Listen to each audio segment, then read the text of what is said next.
in that Westerwold grass, and I'm thinking, toying with the idea of mowing it today. Christ, it's dense, it really is. There's a couple of, and right into the bottom and all. There's a couple of dry days, so, and I'm being told that it isn't, you can't make it into hay anyway, unless it was like them days, well, 30 degrees from sort of 9 o'clock right through till 7, and like 2 days of drying in one, because the stubble grows that fast that it grows through it, and you end up tedding new growth in where your crop you're trying to bale, if that makes any sense. And so what we're gonna do, I've been advised it makes best silage if you mow it one day and bale it the next. So yeah, Christ almighty, it doesn't seem, I'll put the date on the screen when we drill this, and the seed isn't dear for this stuff, but 2 years at max, and then it'll be grown out. Back end of next year it won't be very good grass at all, but a lot of people are using it as an overwinter lace sort of thing before they put a spring corn in, like dual cropping.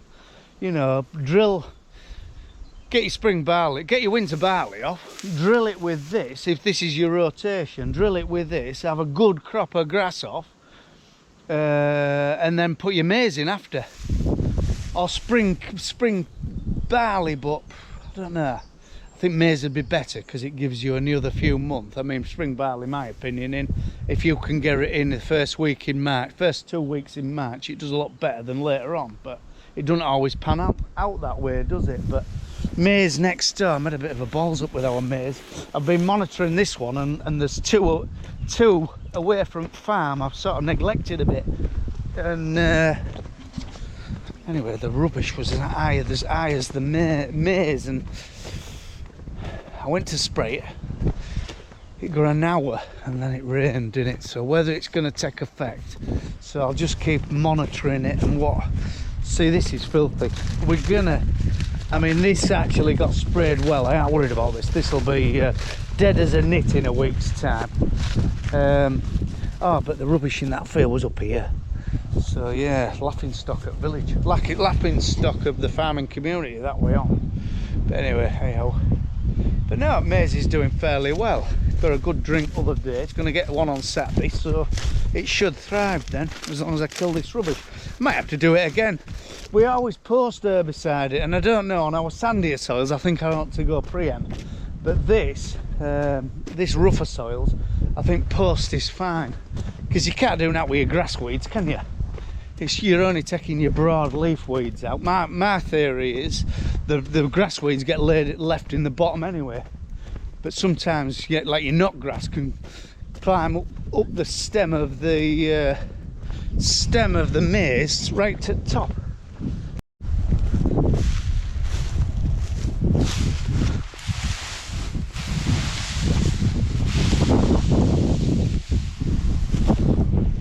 Very juicy is the swath in the bottom, but if we get a bit of weather and get it, maybe even whizzle it about later on to get a bit of airflow through it. But there's some grass on this Westerwold.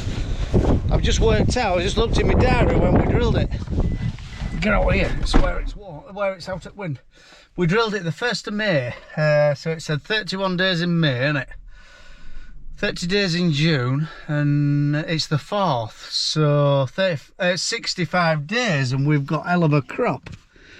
And yeah, it's, but I don't know, mixed opinions with grass quality. My dad reckons it's real good, high protein grass, but I've had other people, you know, professional cowmen, says it isn't that good. But I tell you what, it's adding him back with mower, it really is. He's off sort of half as fast as usual. Right, you just have to excuse the wind. Not me, the weather wind.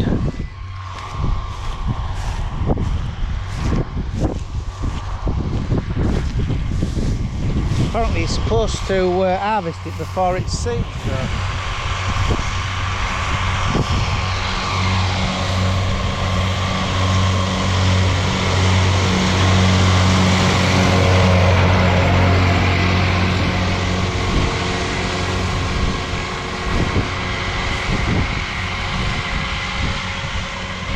God, there's going to be bloody bales forever.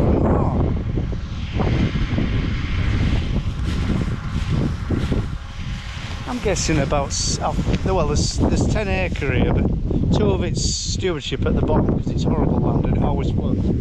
And then, so off 8 acre, I reckon we get, I'm going for 70 bales. Going for 70 bales. So, it looks, I don't know, it looks really good grass to me.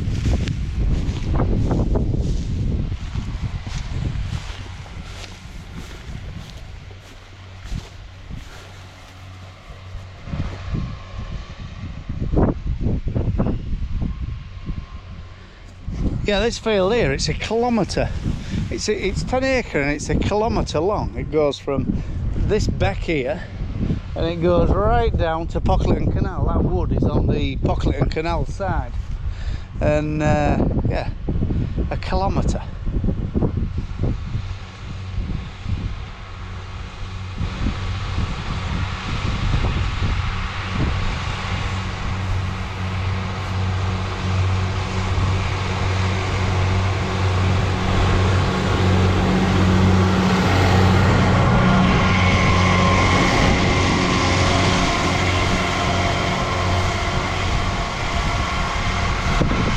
Have a ride down. This is quite nice gravelly land at this top, and there's some quite strongish clay at bottom, so we'll see if there's any difference in quality of grass.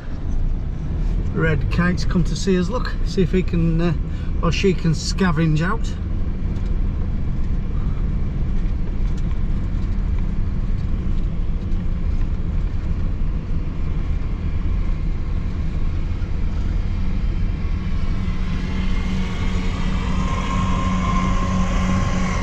You can tell there's a yellow bit there where it hasn't had any slurry, where Jake's run out or there's been a slight gearing or something. Christ, it makes a hell of a difference. As soon as we get this off tomorrow, he's in with his slitter, and we'll slitter a little bit of slurry into it. He reckons we'll get 4 cuts off it. What we're going to do with all this grass, I do not know. It was very wet when Ollie drilled it though. Yeah, there is places where we had to go around, but it needs must, won't it, at this spring. Yeah, you see in there, there's a little bit of an area where it hasn't had no slurry, so that's what difference it makes. First time we're onto some real crappy land now, and I would say it's as good, maybe even better.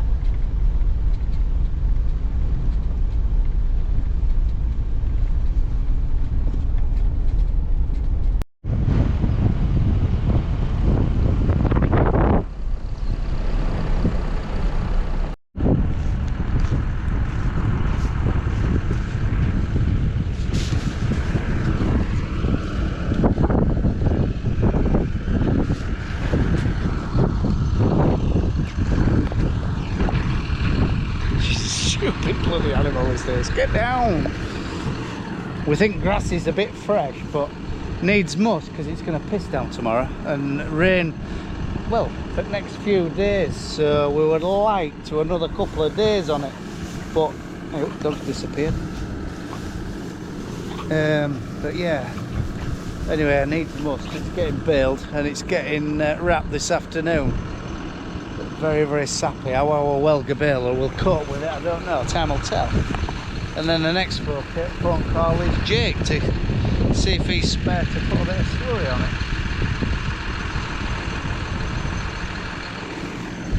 it. But it's hell moisture though, the land. It's like quite moist underneath, you know. The denseness of the crop has really kept it moist underneath. Right, we're away.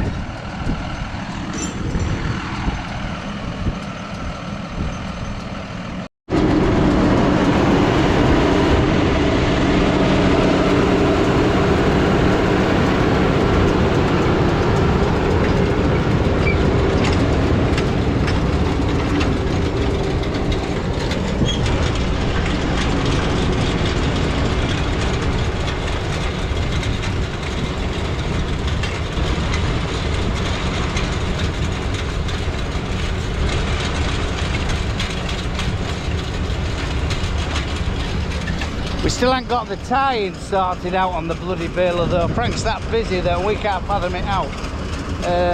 So we've got a button in the cab where it knows when to tie and it puts the net wrap in, but it won't stop the net wrap, so you have to press the button. So it's a bit guesswork, but we're working. Come here.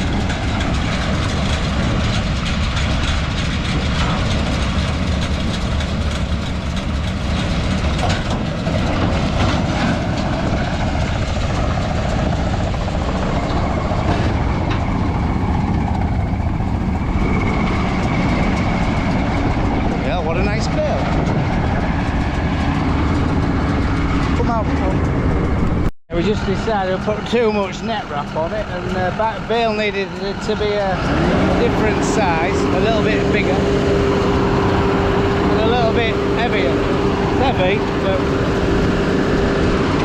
these are for we aren't selling them. So heavier the bale, the less wrap you use.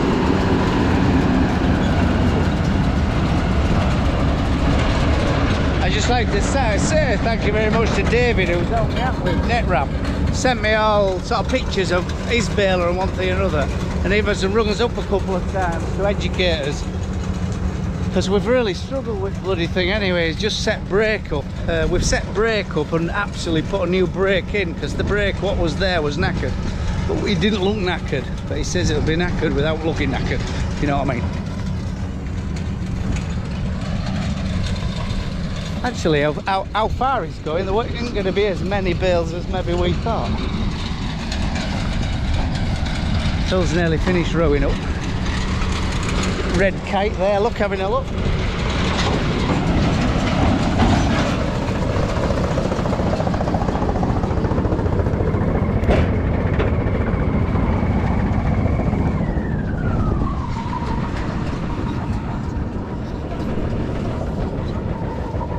Bit heavier.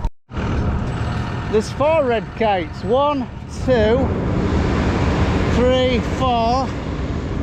That's a glider.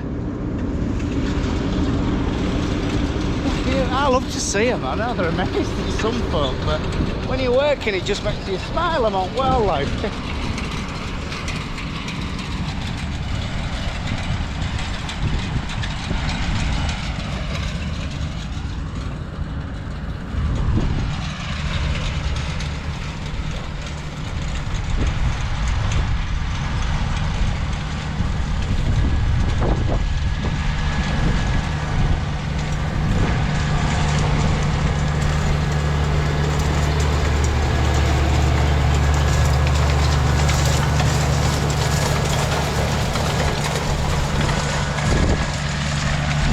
Our class rig just keeps going. I don't know. It's done as quite a loyal service. It has.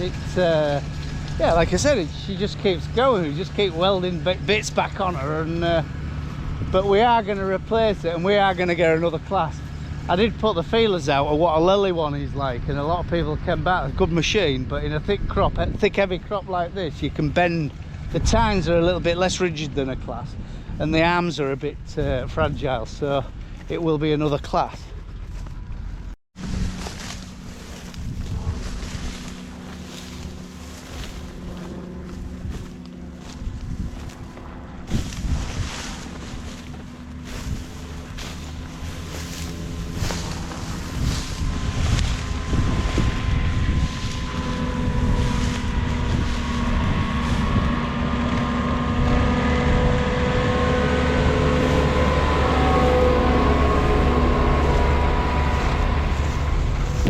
I'm just getting the last few black grass out of this field, this hellish field of wheat, and we ain't got that many clean fields left, so I'm just trying to keep them clean. But bloody hell, it's fantastic crop of wheat is that. Right, go out, fill and wrap these.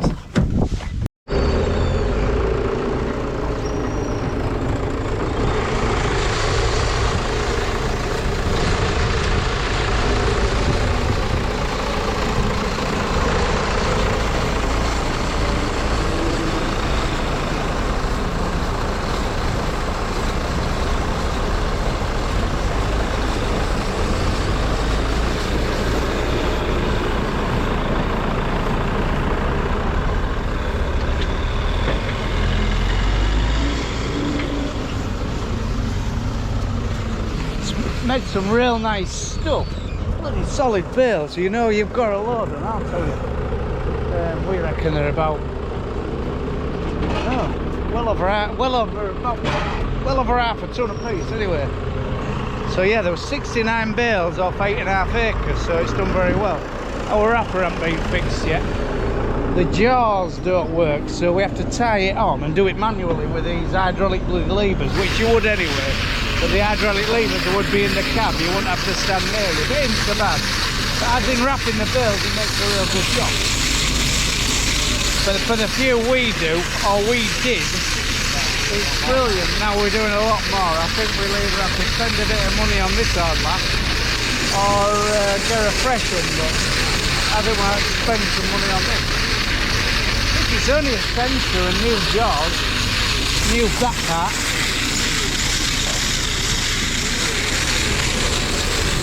But it's real sweet, that, real nice. We're on the Stella already. No one has to drive home, so... What?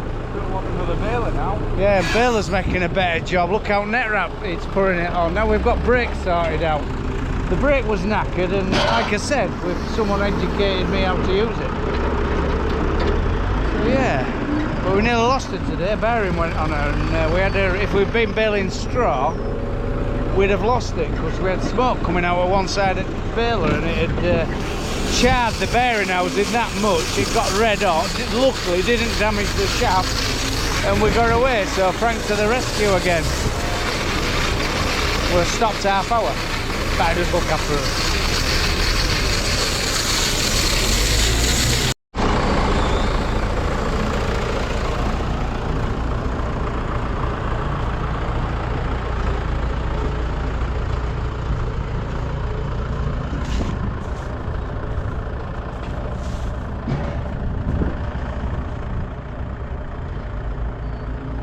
Oh, we've got a family outing going on. We've got me and my son-in-law on the right hand side, Abby my daughter with baby Billy, and Daisy in pushchair, and then we've got Nick my wife, and then our dad at left, and Nick's got Arabella, our Ollie's daughter. So yeah, big family occasion. Or have they sniffed out that I've got a box of Stella what I got given yesterday and back at Pickle? That's what we're supping. So right, on that note, bye for now.